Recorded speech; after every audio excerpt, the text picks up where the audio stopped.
5 राज्यों के हालिया चुनावी नतीजों ने जहां पर भारतीय राजनीति की दिशा और दशा को पूरी तरीके से बदल दिया। इसे बीजेपी के लिए एक ऐतिहासिक टर्निंग पॉइंट माना जा रहा है।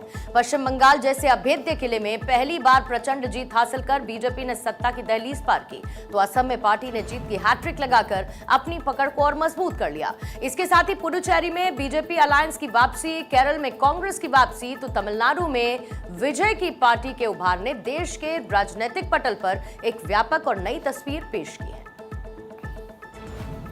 पश्चिम बंगाल की इस अभूतपूर्व सफलता के बाद अब नई सरकार के शपथ ग्रहण की तैयारियां तेज हो गई हैं और जिसके लिए पार्टी ने गृह मंत्री अमित शाह को पर्यवेक्षक नियुक्त किया।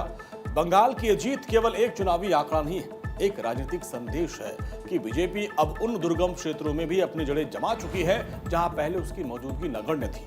राजनीतिक विशेषज्ञ इसका श्रेय प्रधानमंत्री नरेंद्र मोदी और गृह मंत्री अमित शाह की आक्रामक चुनावी रणनीति और सघन प्रचार अभियान को दे रहे हैं, जिसने मतदाताओं के मिजाज को पार्टी के पक्ष में मोड़ने का काम किया।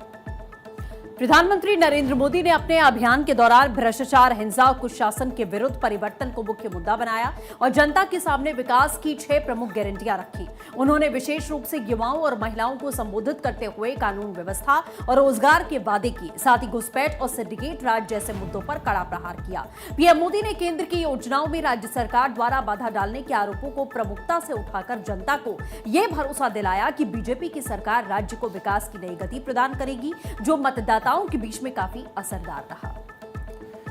चुनावी नतीजों के बाद बीजेपी मुख्यालय में कार्यकर्ताओं को संबोधित करते हुए प्रधानमंत्री ने गर्व से कहा कि अब गंगोत्री से गंगा सागर तक कमल खिल के आए। इन परिणामों ने यह स्पष्ट कर दिया कि बीजेपी अपनी संगठनात्मक शक्ति के दम पर पारंपरिक राजनीतिक सीमाओं को तोड़ रही है। बंगाल, असम, पुडुचेरी की बड़ी जीत ने न केवल बीजेपी के नेतृत्व की ताकत को सिद्ध किया है, बल्कि आने वाले समय के लिए एक मजबूत जनाधार भी तैयार कर दिया है।